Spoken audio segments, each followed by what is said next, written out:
buenos días, soy Eva Aparicio, directora de Desarrollo de Negocio del Grupo Paradel. Es un placer para mí estar aquí hoy con todos vosotros, agradeceros vuestra presencia y que nos estéis acompañando en este webinar del día de hoy que hemos titulado La evidencia digital como instrumento clave de prueba en un proceso judicial.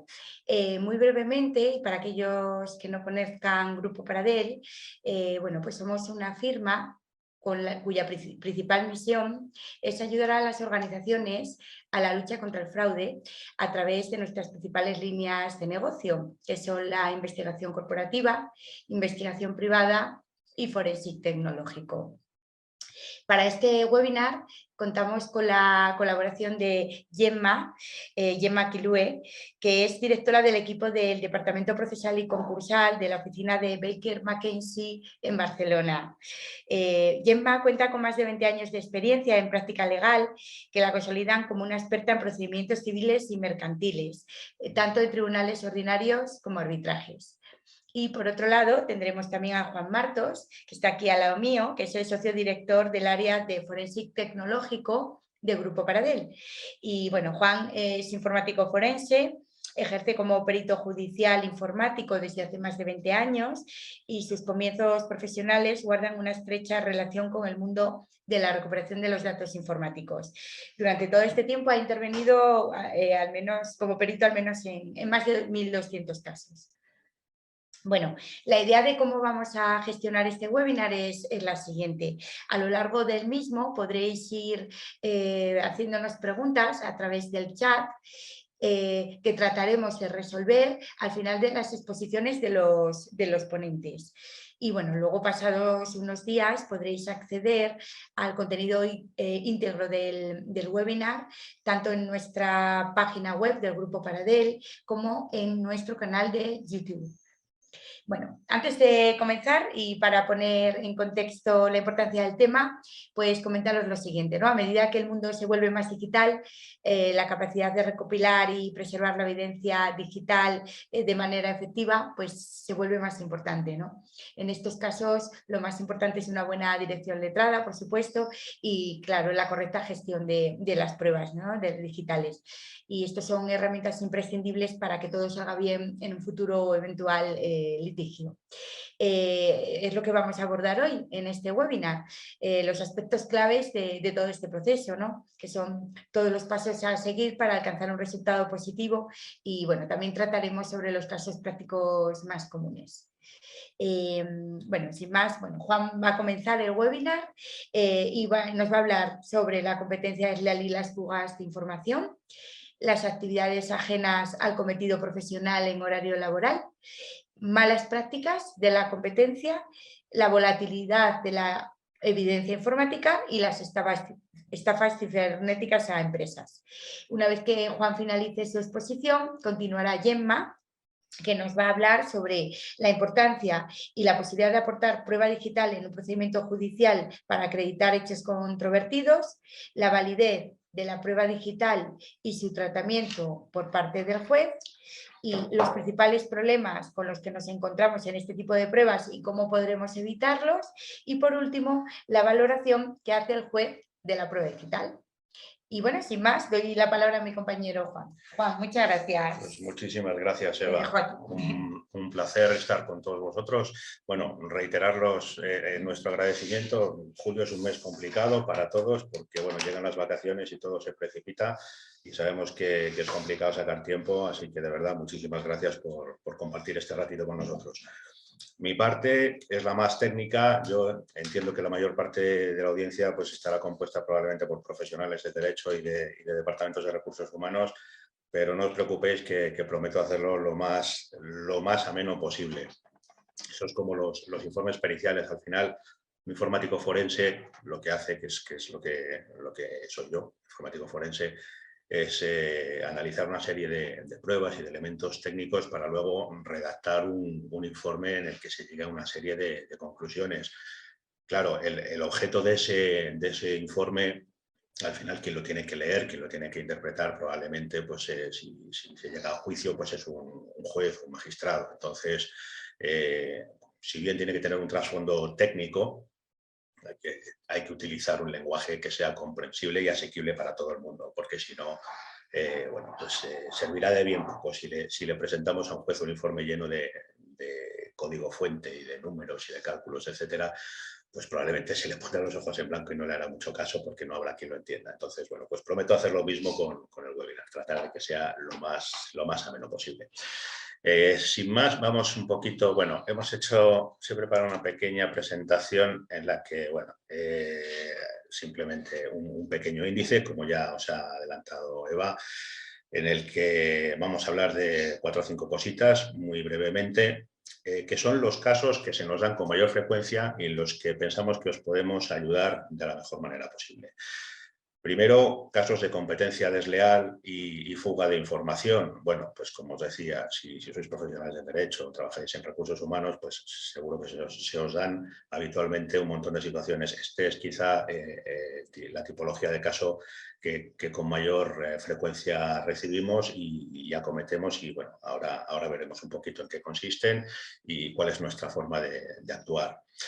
Actividades ajenas al cometido profesional en horario laboral, bueno, pues también un viejo recurrente.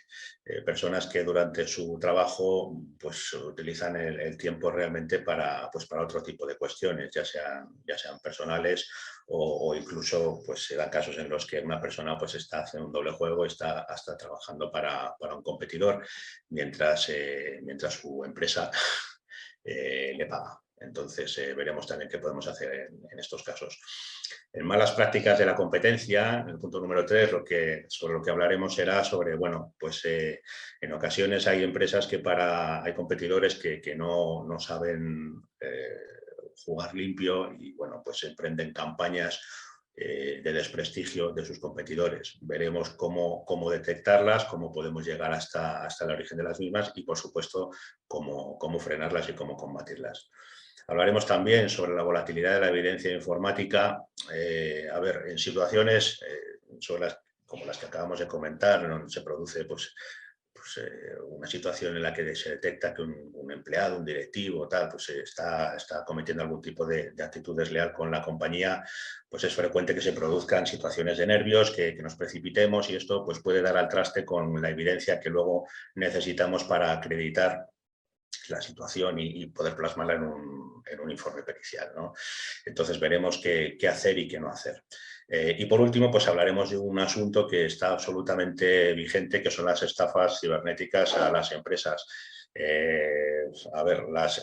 Hablaremos de las mafias de la delincuencia y veremos que se están especializando en este tipo de cuestiones, pues porque, bueno, pues primero porque es fácil tener éxito y segundo porque es difícil que luego les cojan, pero veremos también cómo os podemos ayudar y cómo evitar que suceda, y si sucede, pues qué podemos hacer al respecto. Bueno, pues vamos con el primer punto y hablemos de competencia desleal y de fuga de información. Esto es como os anunciaba al principio. La mayor parte de los casos que recibimos y en los que actuamos en Grupo Paradel tienen este componente normalmente de un empleado de una compañía de cualquier tipo lo peor es cuanto mayor sea la graduación de esta persona, cuanto más importancia tenga, más relevancia sea, más relevante sea su cargo dentro de la organización, pues mayor será el peligro porque tendrá acceso a prácticamente todos los datos que hay en la compañía, podrá manejar todo lo que le dé la gana. ¿Qué ocurre? Que, hombre, tener acceso a esta información, a este know-how, a las bases de datos de clientes, a fórmulas, a listas incluso de proveedores, a contratos, etcétera, etcétera, pues es muy tentador en una situación en la que pues puede ser que esté pues recibiendo una oferta de la competencia, o que, por ejemplo, esté pensando en establecerse por su cuenta. Y claro, cuenta con toda esa información de parte de la compañía en la que trabaja. ¿Cuáles son normalmente los vectores de fuga en este tipo de situaciones? ¿Por dónde sale la información? Bueno, pues normalmente a través del correo electrónico, es decir, desde la forma más burda que se os pueda ocurrir, como puede ser que la persona coge un archivo y se lo manda por correo electrónico a una dirección personal. hasta que ponga un pincho USB en su equipo. Si no lo tiene portado por parte del Departamento de Informática de Sistemas, no se lo han cortado, pues pincha un USB y se lo lleva directamente, o bien a través de las páginas estas de pues tipo WeTransfer y tal, que permiten transferencia de archivos de gran tamaño. Bueno, pues este sería otro vector. ¿Qué ocurre? Que todas estas acciones que lleva a cabo una persona en un equipo informático dejan un rastro. Es un rastro que nosotros podemos seguir, podemos saber exactamente quién accedió a qué información, cuándo lo hizo y qué hizo con esa información. A ver, aquí normalmente en la forma nuestra de actuar diríamos que tiene unas fases muy determinadas. Primero, la toma de datos. La toma de datos tiene que ser cuidadosa porque tenemos que constituir una prueba. Perdóname, yo no voy a meter en terminología jurídica porque desde luego no es mi campo, pero en principio hay que constituir la prueba. Hay que ser cautelosos, hay que observar, pues por supuesto, ser cautelosos de no vulnerar los derechos fundamentales de la persona afectada por la investigación que vamos a realizar. La medida tiene que ser lo más proporcionada posible y tenemos que, por supuesto, ser lo menos invasivos posible, o a ser posible nada, con la privacidad de la persona afectada. Porque al final, pues todos tenemos en el ordenador, por mucho que sea un equipo profesional, pues casi todos tenemos, pues no lo sé, entramos al banco, tenemos fotos de nuestros hijos, tenemos comunicaciones privadas, entonces todo eso hay que evitar que sea objeto de visualización por parte de los analistas forenses. Esto normalmente lo que hacemos, bueno, a grandes rasgos, es que en general solemos hacer una clonación de la información que vamos a tratar. Pues si es un ordenador, lo que hacemos es clonar el disco duro. Si es un correo electrónico, pues lo que hacemos es una copia del buzón, etcétera. Si es un teléfono móvil, lo que hacemos es, por ejemplo, pues clonar también el teléfono móvil y luego someter esa información que estamos... Cuando decimos clonar, nos referimos a una copia exacta. Es decir, al final de un proceso de clonación, no es que tengamos original y copia, es que tenemos dos originales, porque son perfectamente idénticos. Es decir, que si el usuario en el disco duro tenía un archivo, luego lo borró, luego lo envió, luego no sé qué, todo ese rastro que queda en su disco duro lo vamos a tener en la copia que estamos haciendo, en la clonación. Después hay una fase de análisis. Esa fase de análisis tiene que ser lo menos invasiva posible. Aquí lo que solemos hacer es utilizar términos clave. Esos términos clave los vamos a lanzar en una búsqueda, un proceso de búsqueda automático, y va a ser una aplicación informática la que se va a encargar de determinar si existe presencia o no de esos términos que estamos buscando y nos va a arrojar unos resultados. Pues si sabemos que una persona trabaja en Mercedes-Benz, me lo estoy inventando, y de repente pensamos que puede estarle haciendo ojitos a BMW, pues vamos a empezar a, por ejemplo, utilizaríamos en este caso pues el nombre BMW como clave de búsqueda. Nos dirá, pues bueno, efectivamente esta persona se ha cruzado 18 correos electrónicos con la dirección de BMW España y bueno, y eso sería a lo mejor objeto de análisis para nuestro caso. A partir de ahí redactaremos el informe pericial y bueno, y se lo mostraremos al cliente para su evaluación y en último término, pues por supuesto, iremos a juicio a ratificar su contenido. Vamos con más casos. Actividades, bueno, esto es un poco sinérgico con lo anterior, las actividades ajenas al cometido profesional en horario laboral. Las personas no solamente se llevan información, sino que a veces dedican el tiempo a cosas que no tienen nada que ver con su trabajo. Por ejemplo, gestiones personales, realización de actividades de ocio o incluso desplazamientos no autorizados o no previstos. Aquí cabe mencionar que nosotros podemos analizar no solamente ordenadores, podemos analizar todo tipo de dispositivos electrónicos, podemos analizar, por ejemplo, GPS instalados en vehículos, sistemas de vigilancia, sistemas de fichaje, teléfonos móviles, tablets, etcétera. Cualquier dispositivo electrónico que forme parte de la actividad laboral de la empresa. Igual, los pasos serían los mismos, observando las mismas medidas de precaución y de ser lo menos invasivos posibles. ¿De acuerdo?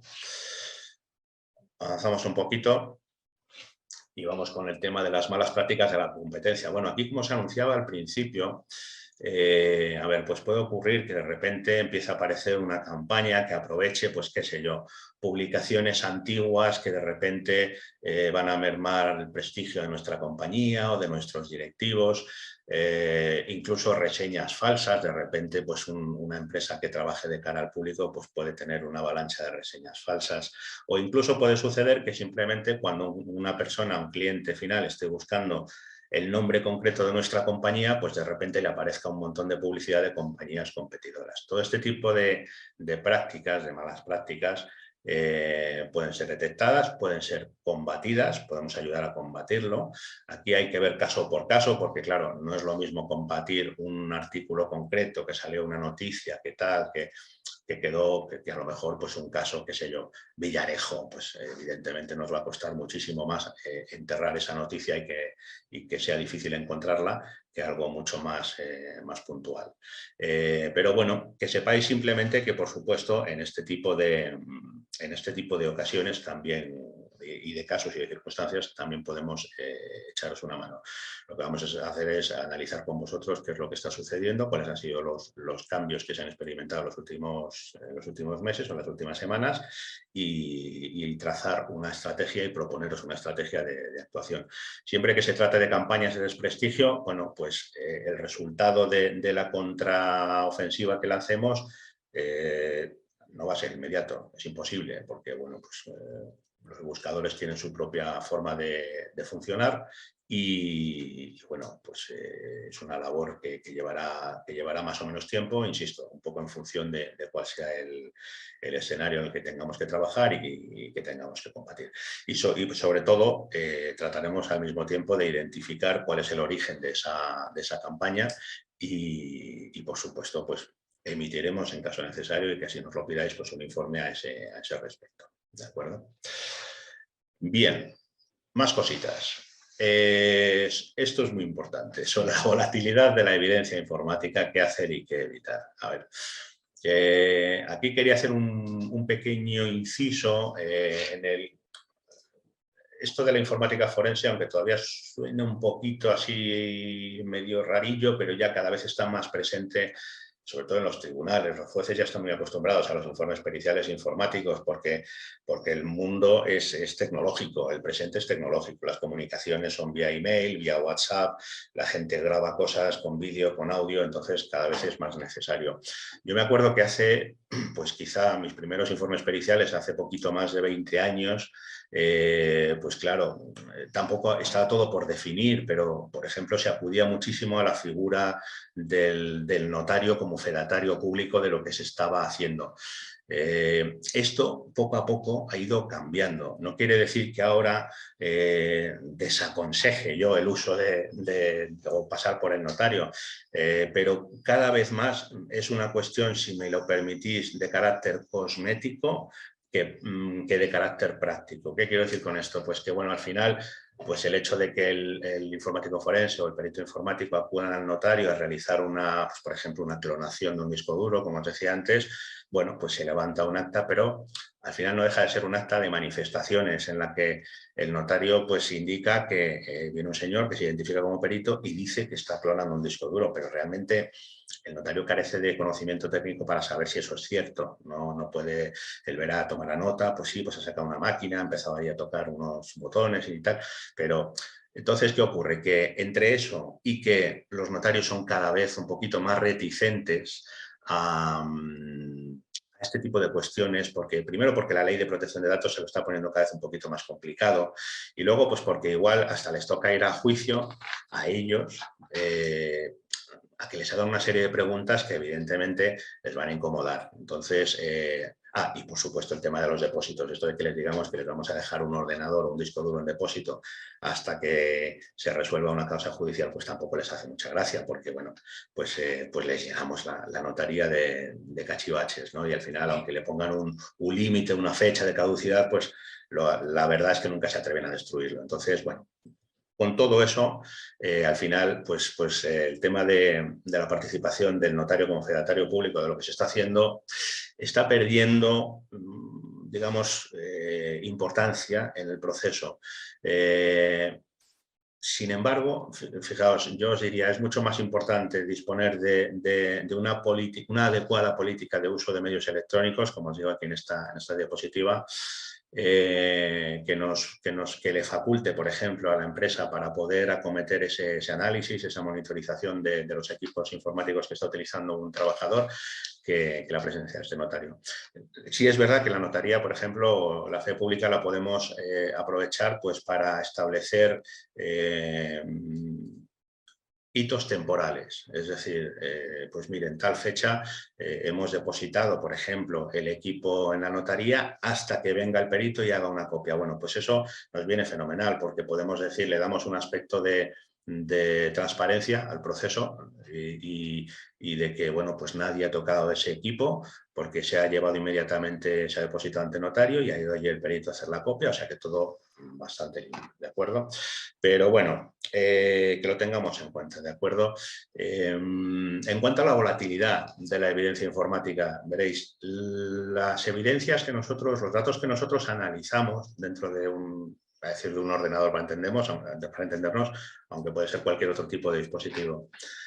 Los datos que analizamos se almacenan en sitios que no tienen un propósito forense, no tienen un propósito de auditoría y por lo tanto son volátiles. Es decir, que si yo quiero saber si un determinado archivo ha sido copiado, ha sido abierto, ha sido leído, ha sido enviado, etcétera, ese rastro que queda cuando se realiza cada una de estas acciones será inmediatamente sustituido por otro nuevo si tocamos sin el cuidado preciso.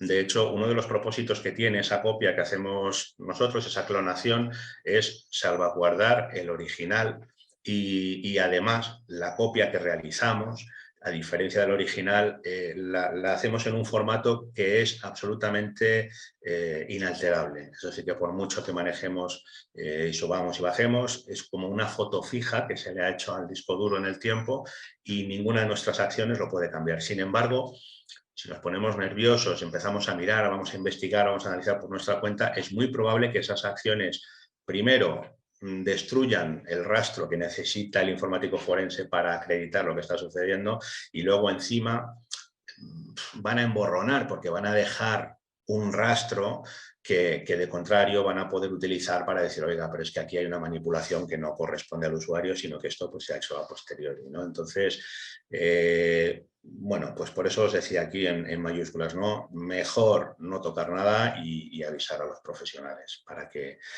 podamos, bueno, pues constituir esa prueba que vamos a necesitar, ¿de acuerdo? Bueno, continuamos. A ver, aquí ya para concluir, el tema de las estafas cibernéticas.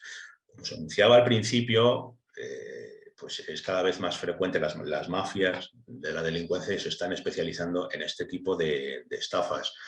Yo estoy seguro de que ya todos habréis escuchado en algún momento algún caso de alguien que iba a pagar una factura y de repente la paga y resulta que ha enviado el dinero sin saberlo a una cuenta que no corresponde a la de su proveedor porque por el camino alguien ha cambiado ese número de cuenta.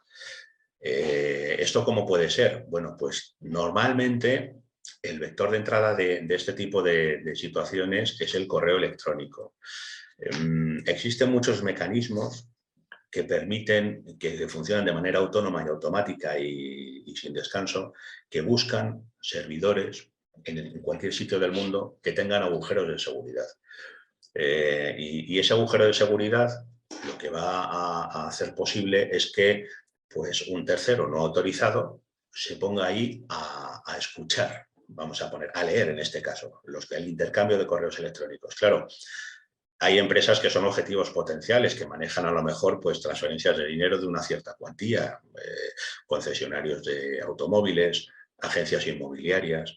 Y claro, lo que hace el malo es que se queda ahí agazapado como un francotirador observando las conversaciones. Y cuando ve que una operación parece que va a llegar a término y se va a producir una venta, claro, es muy frecuente que se envíe el típico correo de, bueno, pues nada, te mando un mail con el número de cuenta. Claro, ahí entra el malo. Está esperando ese correo, lo que hace es que lo intercepta, lo abre, cambia el número de cuenta y ya lo deja pasar hasta su destinatario. Vamos a imaginar más o menos algo así.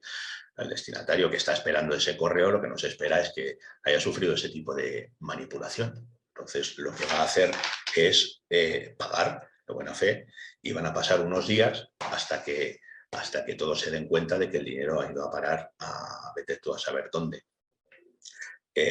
Aquí, ¿cómo podemos actuar? Bueno, por supuesto podemos actuar con carácter preventivo, pero si ya ha sucedido una situación como esta, podemos ayudar a saber qué es lo que ha pasado. Es decir, quién tiene, primero, a determinar que lo que se ha producido es una situación de estafa propiciada por un tercero, que ninguna de las dos partes es parte de esa estafa, de ese delito. Y luego podemos determinar dónde estaba el problema de seguridad, es decir, quién lo tenía. ¿Era el cliente de la operación el que tenía ese fallo de seguridad y por lo tanto se ha producido esa situación, o ha sido el proveedor el que tenía ahí instalado un hacker esperando que se produjera una situación de intercambio de dinero y es cuando ha entrado? Y luego, por último, podemos sentar las bases técnicas que necesitan pues, las autoridades para perseguir el delito. Aquí mi experiencia es que es muy difícil dar con los responsables del delito porque están ocultos detrás de 1000 dispositivos que lo que hacen es ocultarles. Es decir, y luego, pues, claro, Internet no tiene límites y, sin embargo, pues el mundo físico sí que los tiene, ¿no? No hay siempre convenio de colaboración con todos los países, no todas las autoridades de todos los países funcionan con la agilidad oportuna. Aquí últimamente pues tenemos una cierta demora en el ámbito judicial, en fin, al final es complicado, pero sí que podemos, con nuestro informe, podemos ayudar, por supuesto, a revertir esa situación de fallo de seguridad y a determinar qué es lo que ha sucedido.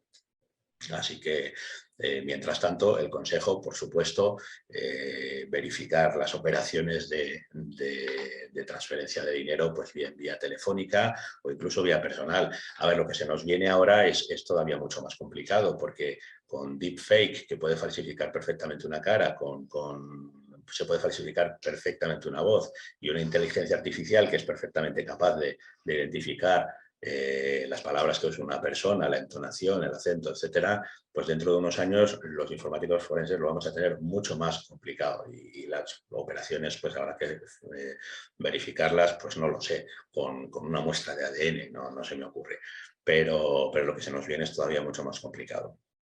Así que, bueno, pues este era el breve repaso que quería daros sobre las cuestiones en las que en principio podemos echaros una mano. Ya digo, tanto si estáis en el lado de los letrados como en el lado profesional. Agradeceros nuevamente vuestra asistencia, vuestra paciencia. Al final trataremos de contestar vuestras preguntas y sin más, bueno, pues dar paso ya a Gemma, cuya presentación, exposición será sin duda muchísimo más entretenida que la mía. Y bueno, pues nada, un placer y un abrazo para todos. Pues muchas gracias, Juan. También daros las gracias a vosotros por vuestra asistencia esta mañana, y por mi parte agradecer a Grupo Paradell pues, la invitación para participar en este webinar que ha organizado. Bueno, pues Juan hasta ahora os ha hablado de la obtención de la prueba, cómo obtener la prueba digital que luego pues, los abogados vamos a necesitar aportar en los procedimientos judiciales en cuestión, y que sin duda pues, cada vez más necesitamos de su colaboración para acreditar en los procedimientos judiciales determinados hechos que pues, se plasman en documentos electrónicos o documentos digitales. Por lo tanto, vamos a ver ahora en mi parte pues los aspectos más legales de la aportación de la prueba digital en los procedimientos judiciales. Vamos a abordar la aportación, la admisión, si se admite o no se admite, en caso de admisión, si es válida o no es válida, y al final, pues como también os comentaba Eva al inicio, la valoración que da el juez respecto a este tipo de pruebas, ¿no?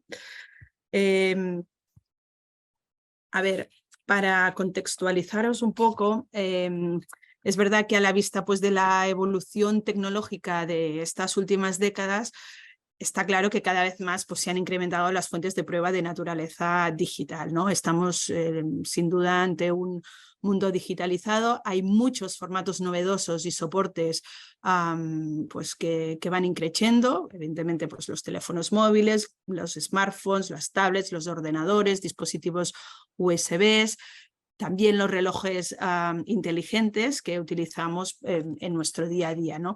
Ello sin duda pues, también afecta a la forma en la que nos intercambiamos información entre nosotros, también afecta ahora en la manera en que suscribimos y firmamos los contratos, ya no es de manera manuscrita en muchas ocasiones, sino que plasmamos ahí nuestra firma en un PDF o utilizamos firma digital, etcétera, etcétera, ¿no? También pues, expresamos nuestra opinión ahora en redes sociales, cuando anteriormente pues, únicamente se hacía en las páginas de opinión de los periódicos, etcétera. Entonces, es evidente que el mundo está en evolución.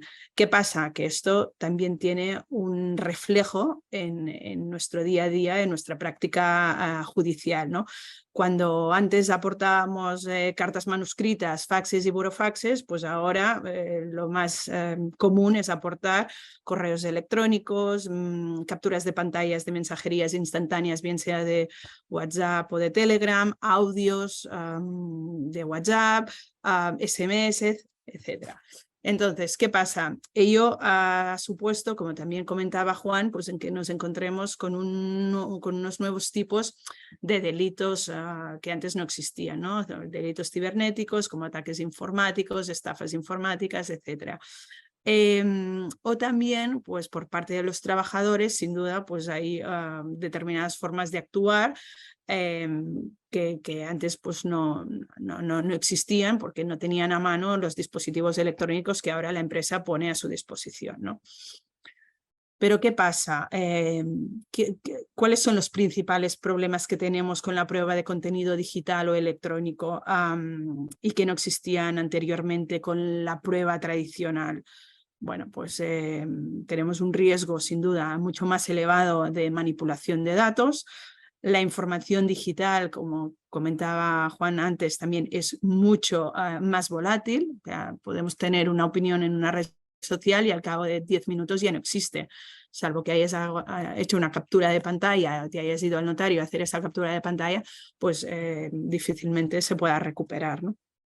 ¿Qué más? También identificar los autores reales de bien mensajes instantáneos o de correos electrónicos, pues también es complicado y nos cuesta identificarlos, ¿no? Lo mismo que la dificultad a la hora pues, de localizar los datos que bien podemos tener en servidores locales y bueno, pues hasta ahí bien, pero también es muy frecuente que cada vez estos datos estén en servidores que están en otros países, de lo cual esto nos complica un poco más la obtención de prueba porque nos tendremos que ir a solicitar la cooperación jurídica internacional de otros juzgados en otros países, ¿no? Lo cual también es un problema no solo por la complejidad que esto conlleva, sino también porque dilata el curso del procedimiento judicial. En cuanto a la aportación de prueba digital, bueno, sabéis que las pruebas más típicas o comunes, tradicionales que hasta ahora pues, tenemos o hemos utilizado, pues son el interrogatorio de la parte, la documental, la pericial, el reconocimiento judicial. Entonces, esto pues está en la ley, no hay ningún problema. Pero ¿qué pasa respecto a la prueba digital? Explícitamente no está recogida en la Ley de Enjuiciamiento Civil, que es la que regula todo el tema probatorio, si bien ya se introdujo hace ya unos años la posibilidad de incorporar al procedimiento que sean medios de reproducción de la palabra, el sonido, la imagen y demás. Y luego se introdujo, y es ahí en base a este artículo en el que nosotros nos basamos para aportar la prueba digital, que es como viene a ser una especie de cajón desastre, donde ahí pues el legislador en su día dijo, oye, como esto está evolucionando, pues oye, cualquier cosa que no esté contemplada en la ley expresamente podrá tener cabida a través de este artículo que dice, oye, cuando por cualquier otro medio no previsto expresamente en la ley pudiera obtenerse certeza sobre hechos relevantes en el proceso, pues se admitirá como prueba, ¿no? Y en base a este artículo es en base al que nosotros aportamos este tipo de prueba digital. Pero al final, claro, nos preguntamos, ¿tenemos que aportar el teléfono móvil? ¿Tenemos que aportar el ordenador en el procedimiento? Bueno, pues se puede, pero en realidad lo que es más común es que en el proceso nosotros aportemos en soporte papel, pues bien las transcripciones de un mensaje o bien una captura de pantalla, ¿no? Etcétera, etcétera. Se podría aportar, por ejemplo, para que el secretario judicial o el letrado de la Administración de Justicia dé fe de lo que yo estoy aportando coincide con lo que hay en mi dispositivo móvil, pues que el secretario judicial, por ejemplo, haga el cotejo y diga de fe de que efectivamente lo que yo estoy aportando es lo que yo digo que está en mi teléfono móvil, ¿no? Y otra opción que también tenemos y es viable es que el juez, digamos, visualice por sí mismo pues lo que nos interesa que visualice, ¿no? Que es el llamado reconocimiento judicial, que aparte de que antes pues lo más frecuente es que se utilizara el reconocimiento judicial para que el juez se desplazara a tal sitio y viera pues algo en vivo y en directo, pues ahora esto también se ha transformado en que visione o escuche en el acto del juicio un determinado vídeo o un determinado audio. ¿Vale? Por lo tanto, la aportación es factible a través de estos medios. En cuanto a la admisión de la prueba, aquí la regla general, la admisión de la prueba digital es la misma que en cualquier tipo de prueba. Es decir, nos van a admitir la prueba digital siempre y cuando cumplimos con estos 3 requisitos. Es decir, que la prueba sea pertinente, necesaria y útil. ¿Qué quiere decir esto? Pues simplemente que la prueba que nosotros aportemos tiene que ayudar a acreditar aquellos hechos que son fundamentales para la resolución de la cuestión controvertida o del delito o de lo que sea, dependiendo en qué ámbito estemos, ¿no? Esto quiere decir que pues, si es un hecho secundario y no relevante para la resolución del caso, muy probablemente el juez nos va a decir que esta prueba es impertinente y que no le sirve para resolver el fondo de la cuestión y nos la imita. Luego, que sepáis también pues, que no tiene que ser objeto de prueba y no tenemos obligación de probar aquellos hechos bien que han sido sobre los que existe conformidad por las partes o bien que, aunque no haya habido conformidad inicialmente, luego haya sido reconocido por la parte contraria, ¿no? Luego, entramos ya en la parte más quizá controvertida o donde más problemas podemos tener. A ver, respecto a la validez de la prueba digital, de entrada, pues la misma como tal es válida. Luego veremos que hay aquí determinados matices, ¿no? Es válida y la prueba digital hace prueba plena. Aquí simplemente a efectos ilustrativos pues tenemos una sentencia ya del año 2019 donde el propio Tribunal Supremo admitía que la prueba digital goza de validez y eficacia igual que si se tratara de un documento, ¿vale? Ahora bien, lo condiciona a que siempre esté garantizada la autenticidad, la integridad y se cumplan con todos los requisitos que exige la ley, ¿no? Ahora bien, dicho esto, la prueba digital es válida, pero nos encontramos con que en el momento de obtener esta prueba, y de ahí la importancia de la intervención de personas, expertos, peritos que conozcan bien la materia, pues que en el momento de obtener esta prueba se vulneren determinados derechos fundamentales, ¿no? Porque esto va a tener consecuencias en el procedimiento judicial. ¿A qué derechos fundamentales nos estamos refiriendo? Pues básicamente son 3 los que siempre salen. El derecho a la intimidad personal, el derecho al secreto de las comunicaciones y luego todo lo que tiene que ver con la normativa de protección de datos. Es decir, que a la hora de captar y obtener la prueba digital siempre se ha de hacer respetando estos tres derechos fundamentales que están recogidos en la propia Constitución española. ¿Qué pasa si no lo hacemos así? Bueno, pues que la prueba se nos puede declarar nula o ilícita y por lo tanto lo que va a hacer el juez es extirparla del procedimiento. La va a sacar y nos vamos a quedar sin esa prueba. Muchas veces lo que nos ocurre es que precisamente el email o, no sé, determinado información que hemos obtenido a través de la captación de pues, lo que ha hecho un determinado, por ejemplo, trabajador en horas de trabajo, pues lo hemos realizado a través de un informe pericial técnico. Si no somos capaces de demostrar que hemos realizado este informe garantizando todos estos derechos, pues la prueba esencial del procedimiento se nos cae y por lo tanto ya prevemos cuál va a ser el resultado final del procedimiento en la sentencia, ¿no? Aquí os he puesto algunos supuestos para que veáis casos prácticos, digamos, o supuestos concretos en los que se nos podría alegar que hemos vulnerado derechos fundamentales y por lo tanto la prueba sería considerada nula, ¿no? A ver, WhatsApps, ¿no?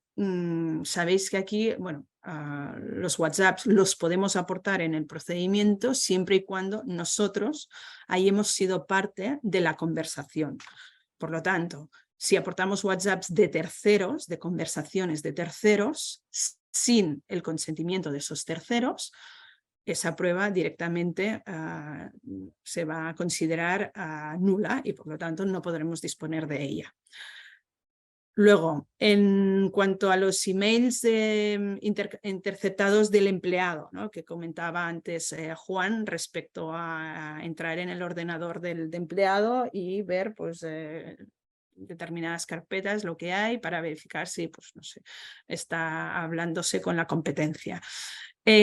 Aquí destacar la relevancia, que seguro ya sabéis, sobre todo recursos humanos, ¿no? De las políticas de uso de los dispositivos electrónicos de las compañías, ¿no? Donde se especifique claramente cuál es el uso que puede hacer el empleado de los dispositivos electrónicos que la empresa pone a disposición del empleado y además, aparte del uso que puede hacer, que puede ser uso profesional, pero aparte pues, se puede permitir un uso privativo o personal, ahí también se tiene que contemplar el derecho que tiene la empresa a hacer revisiones de lo que hay en esos dispositivos simplemente con el objetivo de revisar que el empleado pues, está cumpliendo con sus obligaciones laborales, ¿no?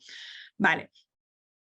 Entonces, si aportamos este tipo de emails, lo podemos hacer, pero previamente es necesario e imprescindible que se haya informado al empleado de esa política de uso y también de que podemos entrar y revisar como empresa el contenido de esos correos electrónicos o lo que tenga en su ordenador.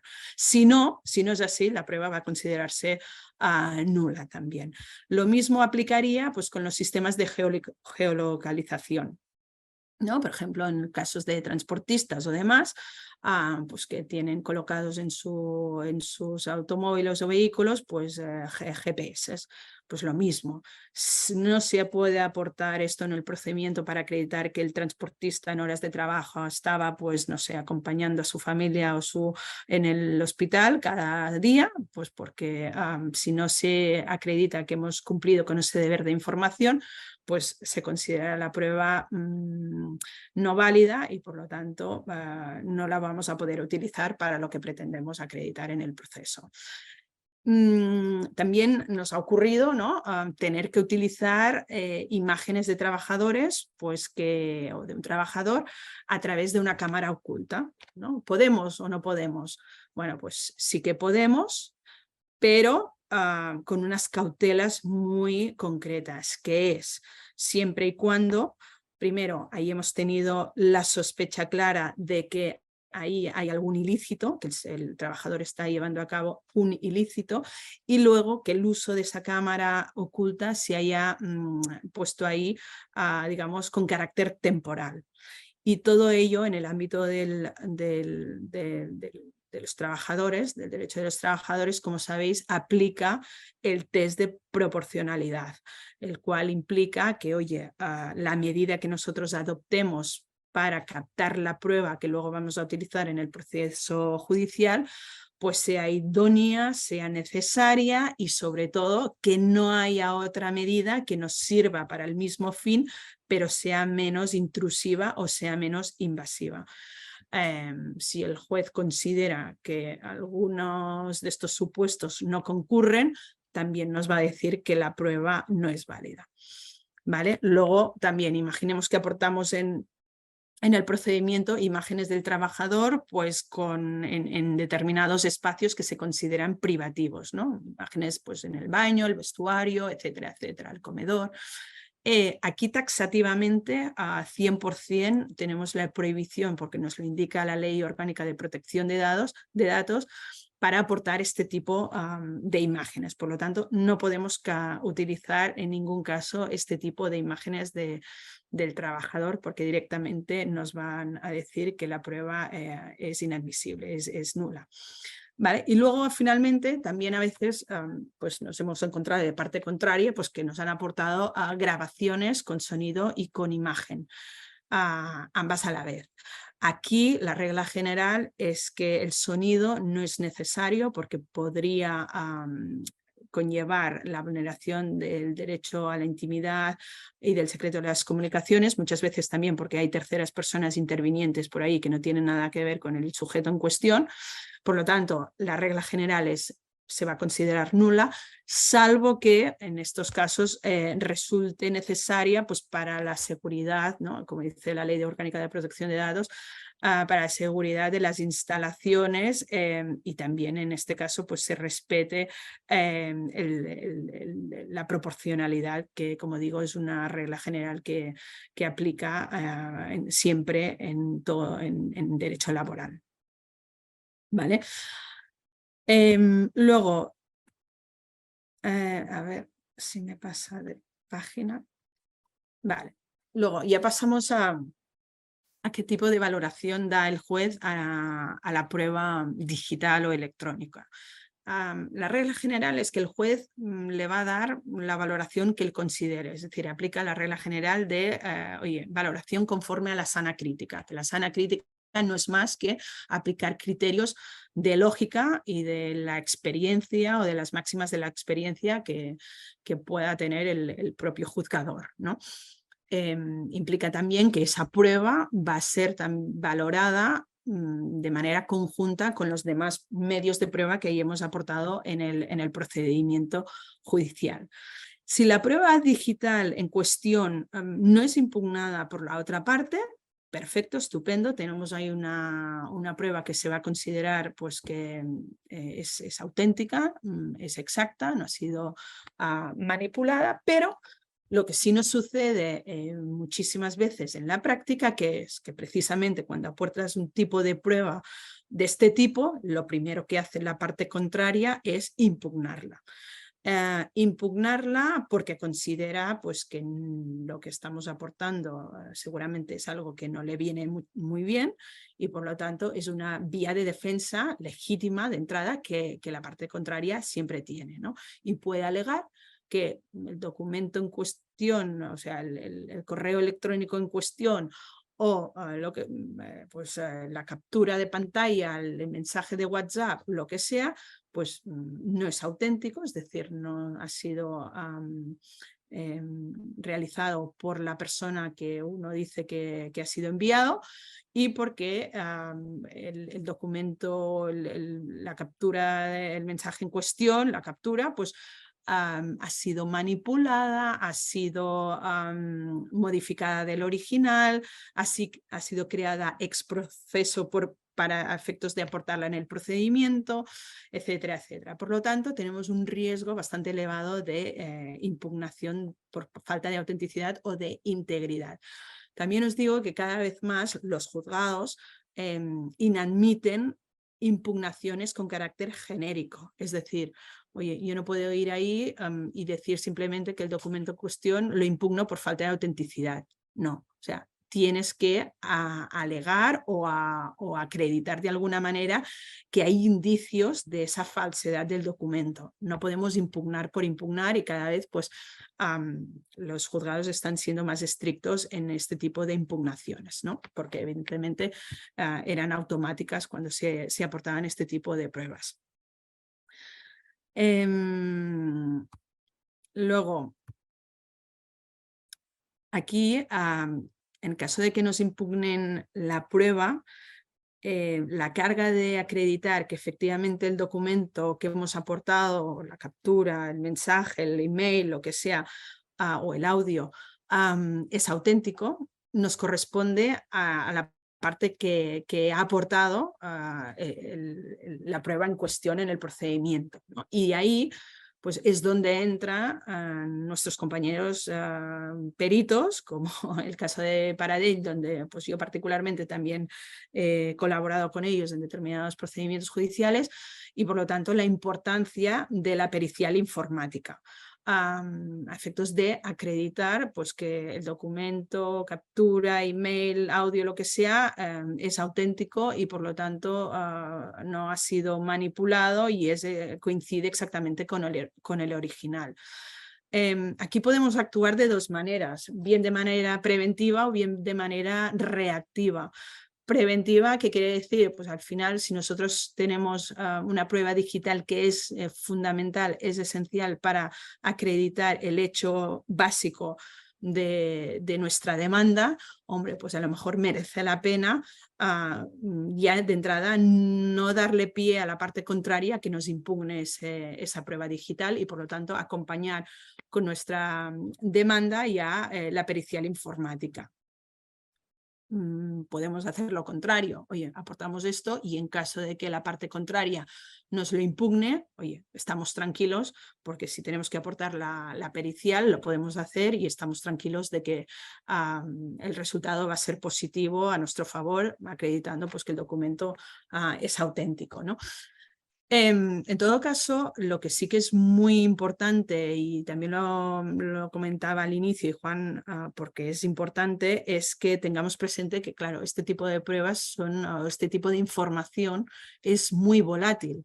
Por lo tanto, es importante que tengamos presente que a lo mejor es mucho mejor prevenir y por lo tanto asegurar la prueba y hacer una preconstitución de prueba que nosotros le llamamos, oye, pues el día de mañana, por si acaso lo necesitamos, ya realizamos una pericial informática para que quede claro lo que ha pasado aquí y luego que no nos puedan decir pues que esto ha pasado tanto tiempo, pues que ahora hacer una pericial ya no sirve de nada, ¿vale? Por lo tanto, muchas veces lo que hacemos los abogados ya en previsión de un futuro pleito es preconstituir la prueba que el día de mañana vamos a necesitar para el procedimiento judicial en cuestión y de ahí la importancia también de que nosotros abogados pues estemos en contacto con las empresas, con los clientes, que nos informen previamente de oye, nos está pasando esto, oye, pues rápidamente actuar y avisarles o darles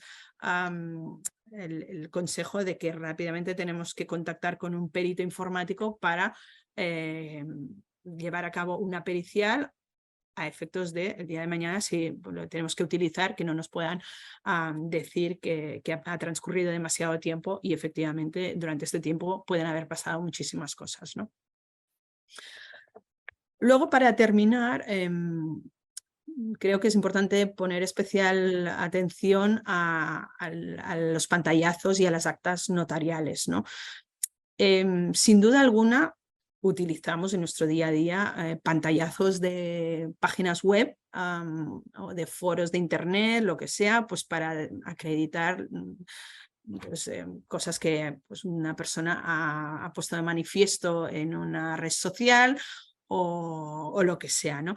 Lo mismo que acudir al notario para que levante acta notarial de una determinada página web. ¿Es legítimo? ¿Es válido? Sí que lo es, no hay ningún problema. Ahora bien, que sepamos que esto no es garantía de nada. O sea, al final lo que tenemos con un pantallazo o con un acta notarial es, bueno, una foto de lo que hay ahí, pero en ningún caso acredita la autenticidad o la integridad de ese documento. Nadie nos dice que ese documento previamente ha sido, o sea, lo que hay en la captura de pantalla previamente pues haya sido manipulado o hayamos puesto nosotros expresamente algo que nosotros luego hemos querido digamos, formalizar yendo al notario para darle como mayor formalidad de que eso es algo importante, ¿no? Está bien, es legítimo, no hay ningún problema, es válido, pero no acredita la autenticidad de lo que hay ahí y por lo tanto nos lo pueden impugnar fácilmente.